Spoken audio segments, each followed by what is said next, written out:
আসসালামু আলাইকুম। আজ আমি দেখাচ্ছি কীভাবে তরকারি তেলে দেওয়া যায় এবং ফোড়ন দেওয়া যায়। দেখতে পাচ্ছ আমি এখন বানাচ্ছি বেগুন আর আলু দিয়ে একটি তরকারি। যাই হোক, আমি সমস্ত জিনিসগুলো দেখাবো ধীরে ধীরে। অবশ্যই আপনারা শুরু থেকে লাস্ট পর্যন্ত দেখবেন। খুব সুন্দর হবে ভিডিওটি, আশা করা যায়।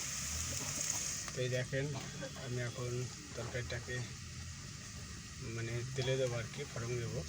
তো যাই হোক বন্ধুরা, দেখতে থাকেন শুরু থেকে লাস্ট পর্যন্ত। দেখেন তো বন্ধুরা, দেখতে পাচ্ছ আমার পেঁয়াজ এখনও হয়নি, হবো টাইম হয়ে গেছে।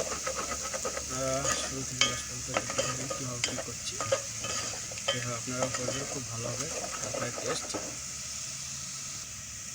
তো বন্ধুরা দেখতে পাচ্ছ আমার এটা কমপ্লিট হয়ে গেছে।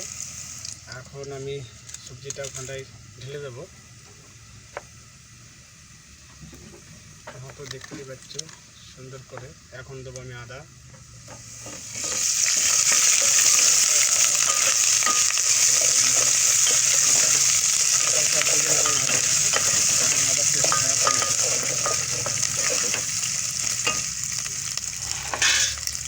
তো দেখতে পাচ্ছেন আদা ঢেলে দিচ্ছি। এখন আমি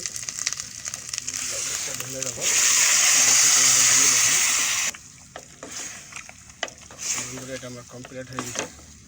তো কেমন লাগলো ভিডিওটি অবশ্যই বলবেন আমাকে। কমেন্ট বক্স খোলা আছে, কমেন্ট করে বলবেন এবং কোথা থেকে দেখছেন। ফের নেক্সট ভিডিওতে দেখা হবে বন্ধুরা।